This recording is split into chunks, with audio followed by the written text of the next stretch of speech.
It's not change when John McCain decided to stand with George Bush 95% of the time.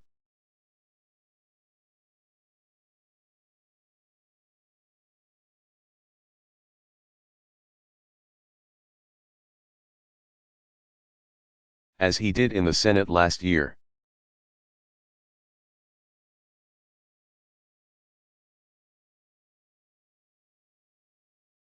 It's not change when he offers 4 more years of Bush economic policies that have failed to create well-paying jobs.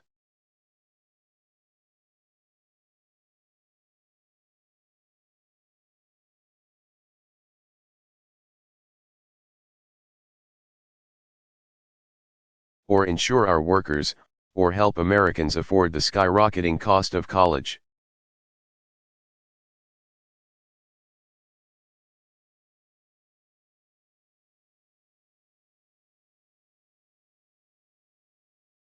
Policies that have lowered the real incomes of the average American family.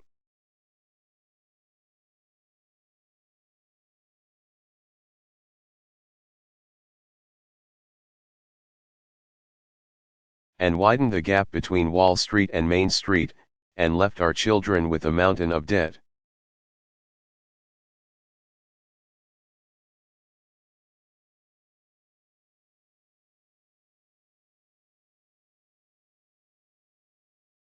It's not change when he promises to continue a policy in Iraq that asks everything of our brave men and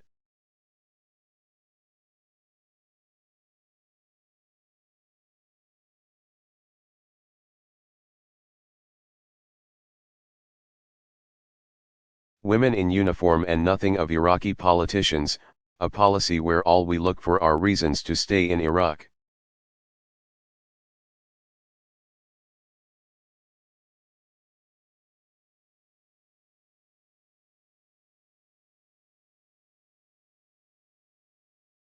While we spend billions of dollars a month on a war that isn't making the American people any safer.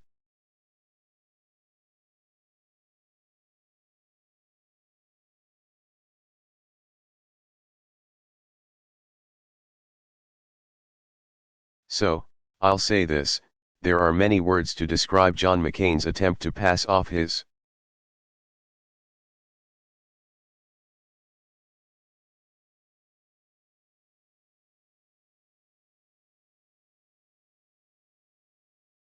embrace of George Bush's policies as bipartisan and new, but change is not one of them.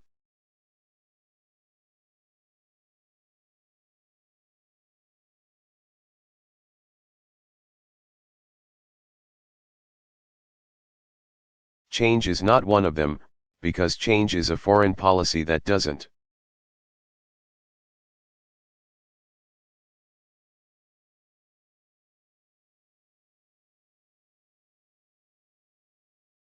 begin and end with a war that should have never been authorized and never been waged.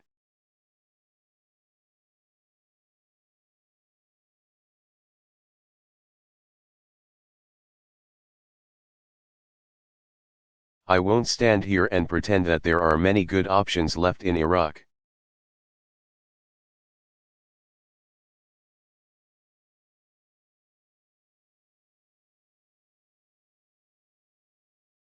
But what's not an option is leaving our troops in that country for the next 100 years, especially at a time when our military is overstretched.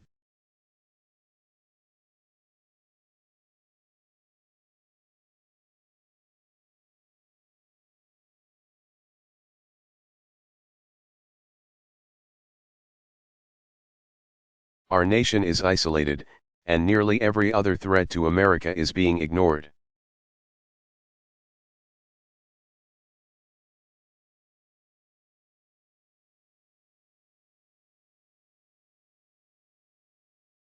We must be as careful getting out of Iraq as we were careless getting in.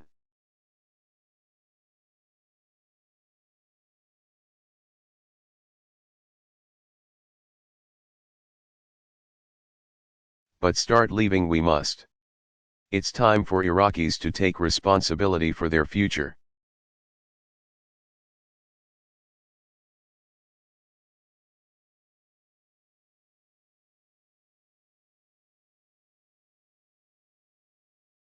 It's time to rebuild our military and give our veterans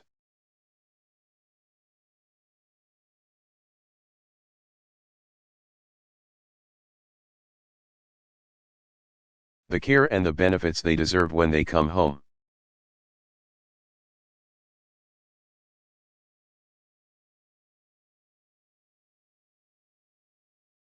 It's time to refocus our efforts on Al-Qaeda's leadership in Afghanistan, and rally the world against the common threats of the 21st century.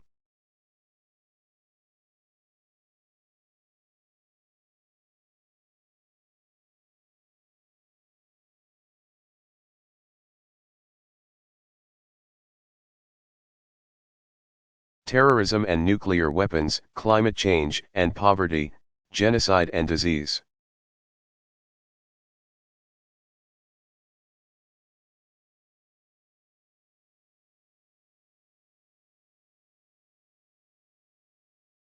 That's what change is.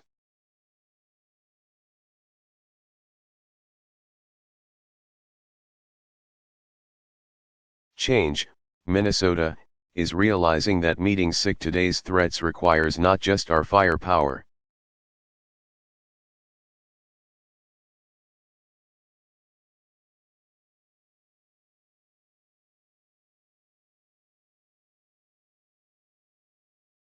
But the power of our diplomacy, tough, direct diplomacy.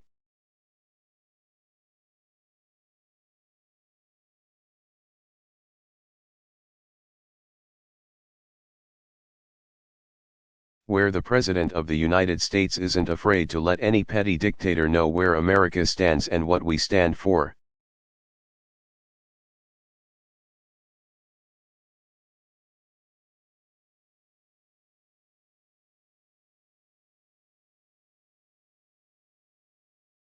We must once again have the courage and the conviction to lead the free world.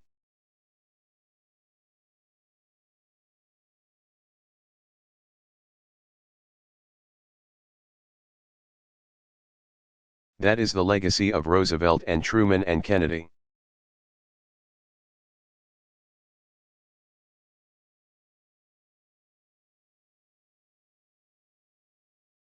That's what the American people demand. That's what change is.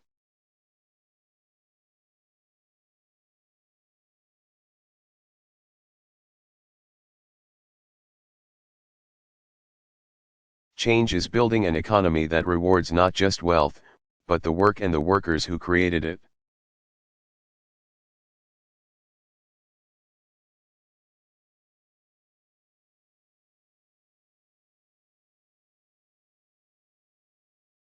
It's understanding that the struggles facing working families can't be solved by spending billions.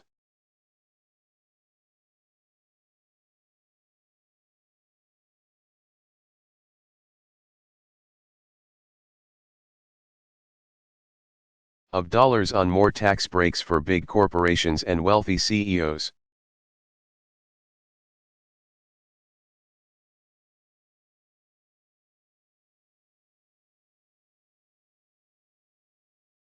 But by giving a middle-class tax break to those who need it, and investing in our crumbling infrastructure, and transforming how we use energy.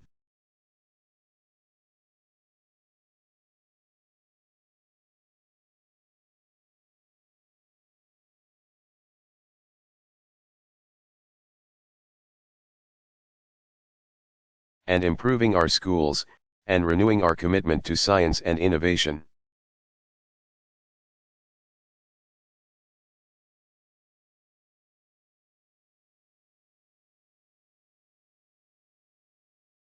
It's understanding that fiscal responsibility and shared prosperity can go hand in hand.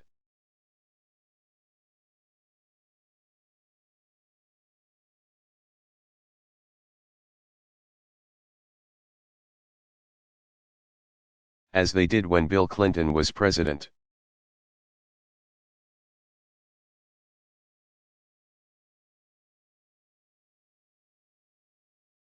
John McCain has spent a lot of time talking about trips to Iraq in the last few weeks.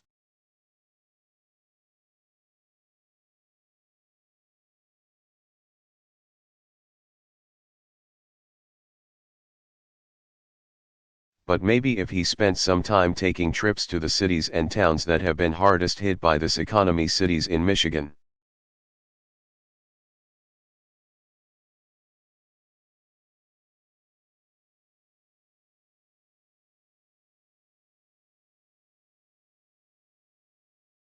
And Ohio, and right here in Minnesota, he'd understand the kind of change that people are looking for.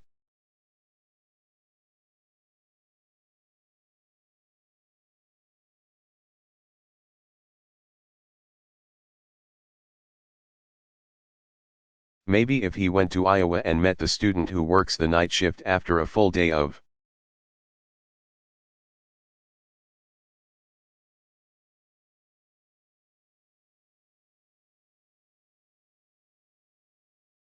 class and still can't pay the medical bills for a sister who's ill.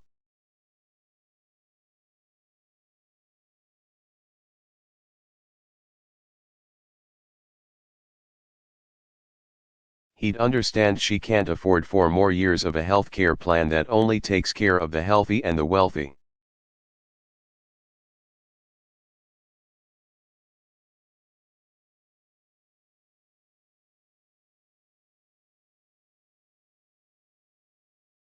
She needs us to pass healthcare right now.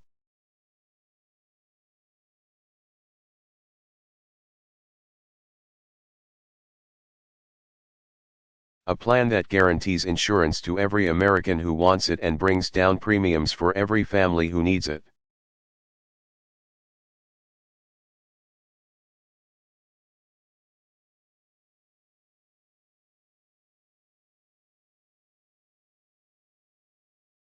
That's the change we need, Minnesota.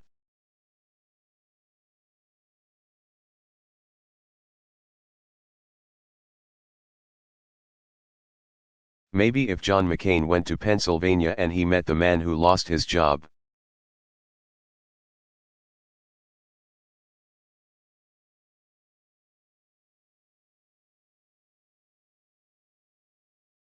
But can't even afford the gas to drive around and look for a new one.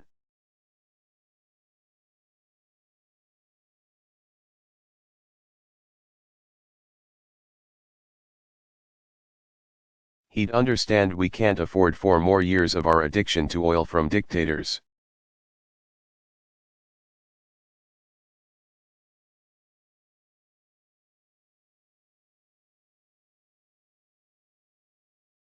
That man needs us to pass an energy policy that works with automakers to raise fuel standards.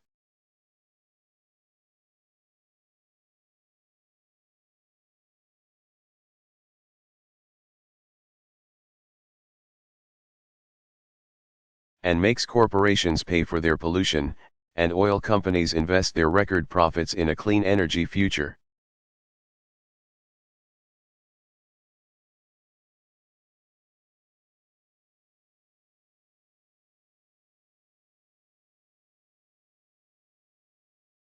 An energy policy that will create millions of new jobs that pay well and can't be outsourced.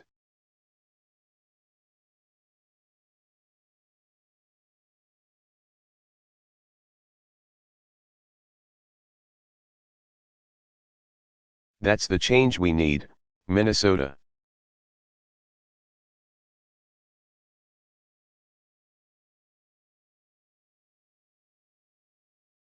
And maybe if John McCain spent some time in the schools of South Carolina or St.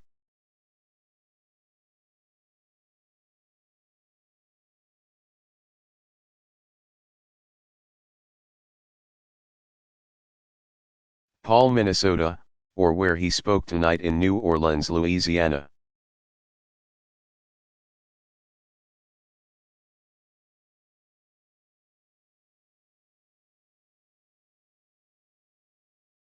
He'd understand that we can't afford to leave the money behind for no child left behind. That we owe it to our children.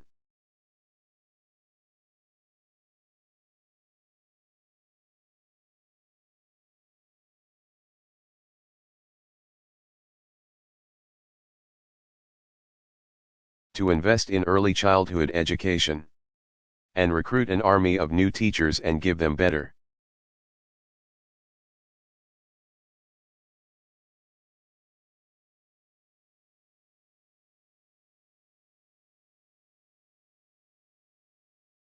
pay and more support. And finally decide that, in this global economy,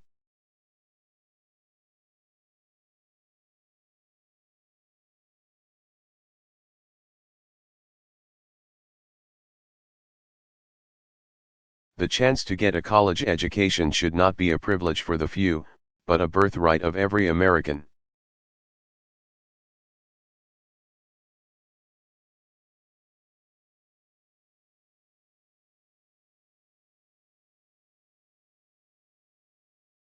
That's the change we need in America.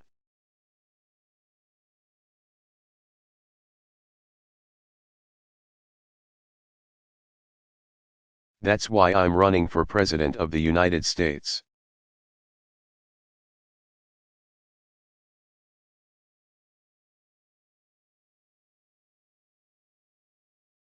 Now, the other side will come here in September and offer a very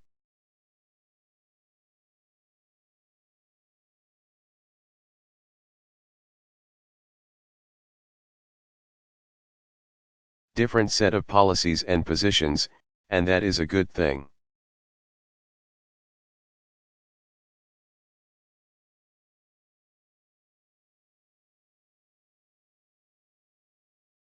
That is a debate I look forward to. It is a debate that the American people deserve on the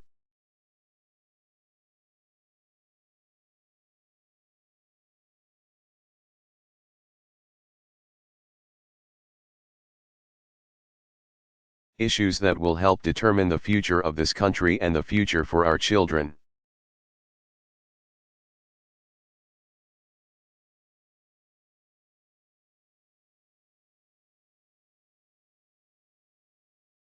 But what you don't deserve is another election that's governed by fear and innuendo and division.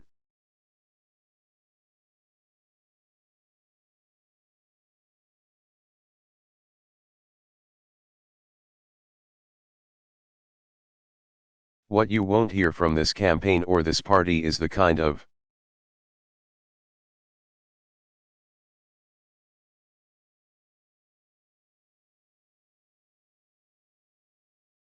politics that uses religion as a wedge and patriotism as a bludgeon.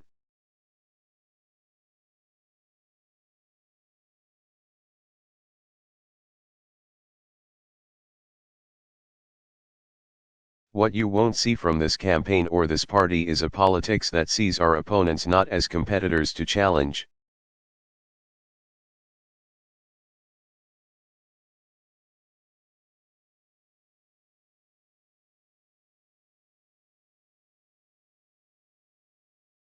but enemies to polarize, because we may call ourselves Democrats and Republicans.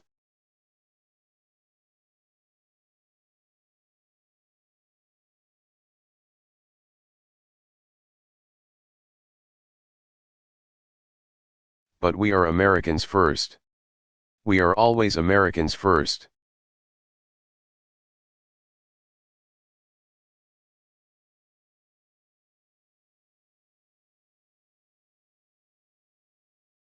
Despite what the good senator from Arizona may have said tonight, I've seen people of differing views and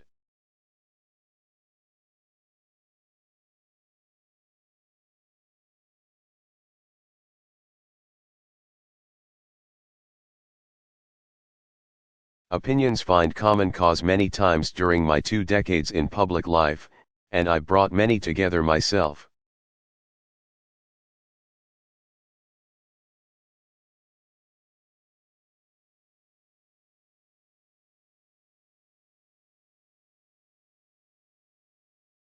I've walked arm in arm with community leaders on the south side of Chicago and watched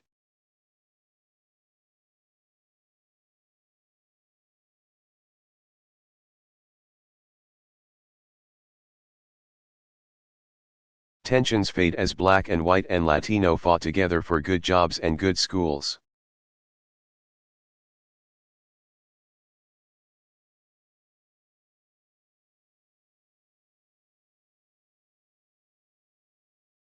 I've sat across the table from law enforcement officials and civil rights advocates.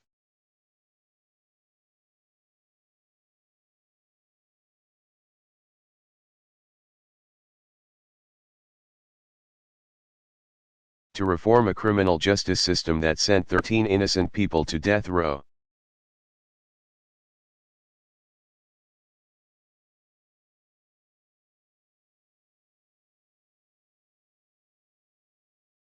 I've worked with friends in the other party to provide more children with health insurance.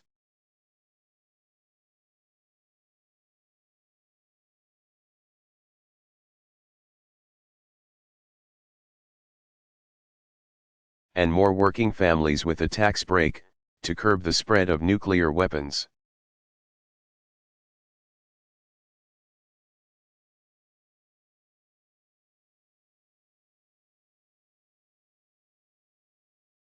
And ensure that the American people know where their tax dollars are being spent.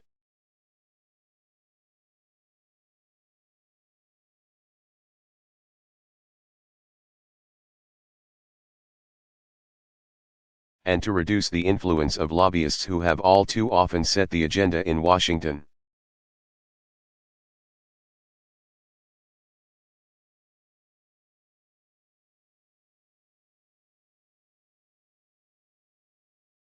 In our country, I have found that this cooperation happens not because we agree on everything.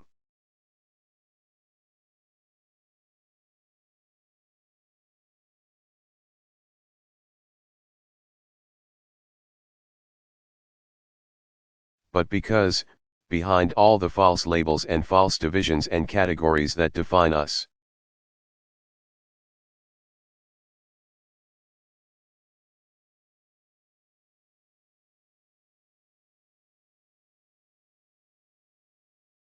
beyond all the petty bickering and point scoring in Washington, Americans are a decent,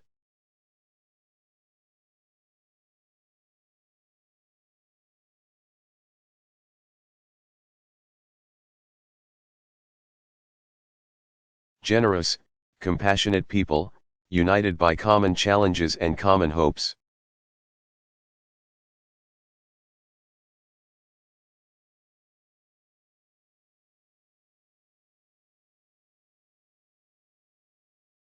And every so often, there are moments which call on that fundamental goodness to make this country great again.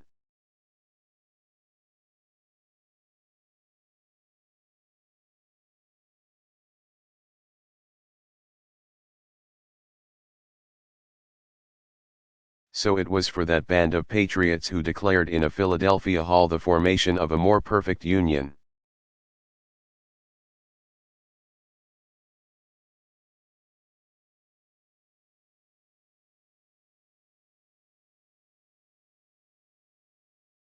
And for all those who gave on the fields of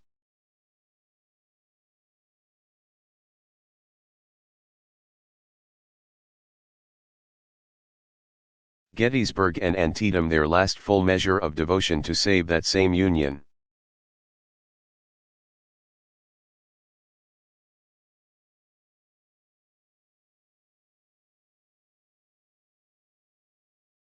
So it was for the greatest generation that conquered fear itself.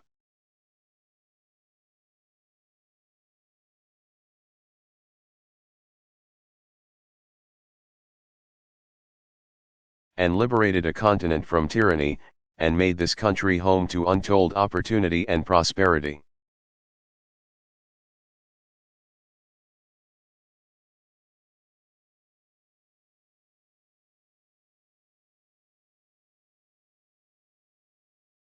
So it was for the workers who stood out on the picket lines.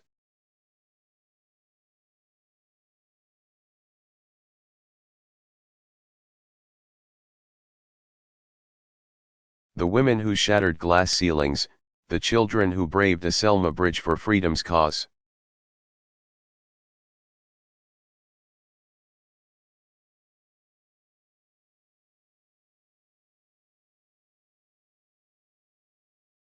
So it has been for every generation that faced down the greatest challenges and the most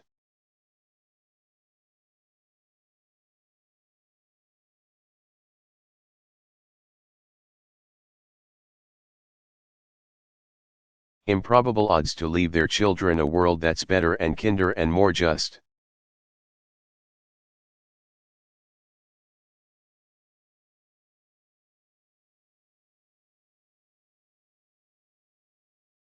And so it must be for us.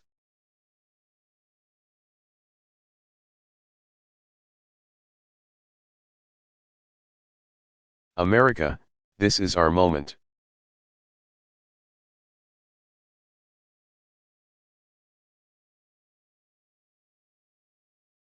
This is our time to turn the page on the policies of the past.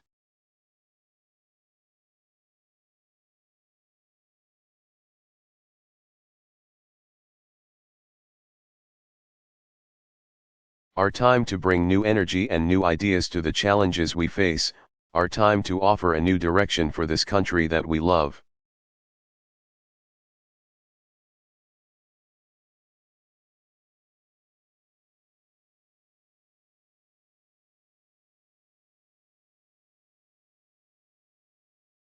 The journey will be difficult.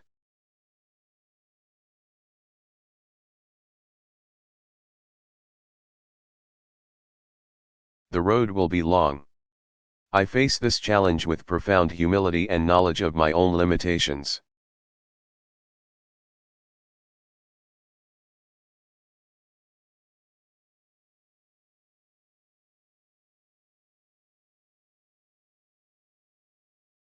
But I also face it with limitless faith in the capacity of the American people.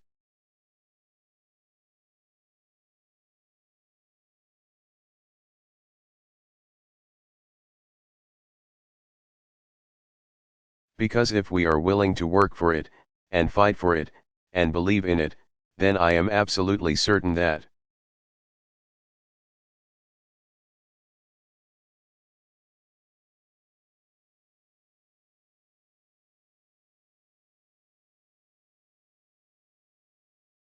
generations from now, we will be able to look back and tell our children that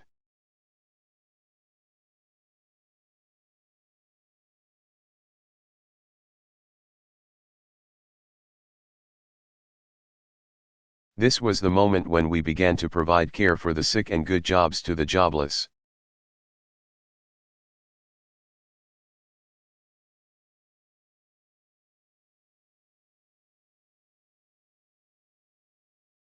This was the moment when the rise of the oceans began to slow and our planet began to heal.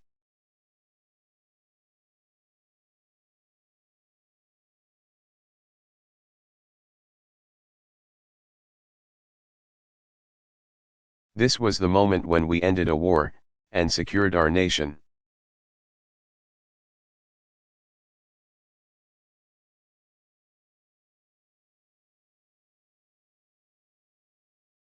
And restored our image as the last, best hope on earth.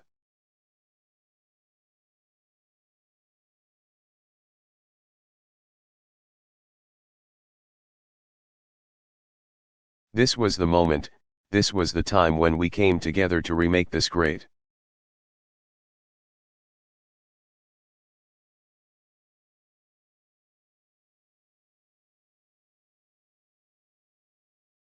Nation so that it may always reflect our very best selves and our highest ideals.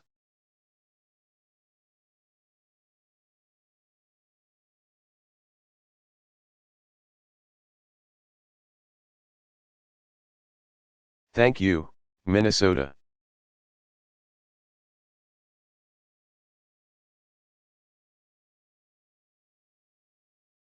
God bless you. God bless the United States of America.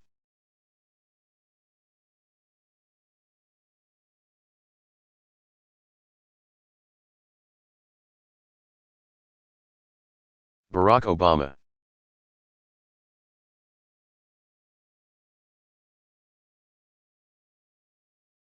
Address to the people of Northern Ireland.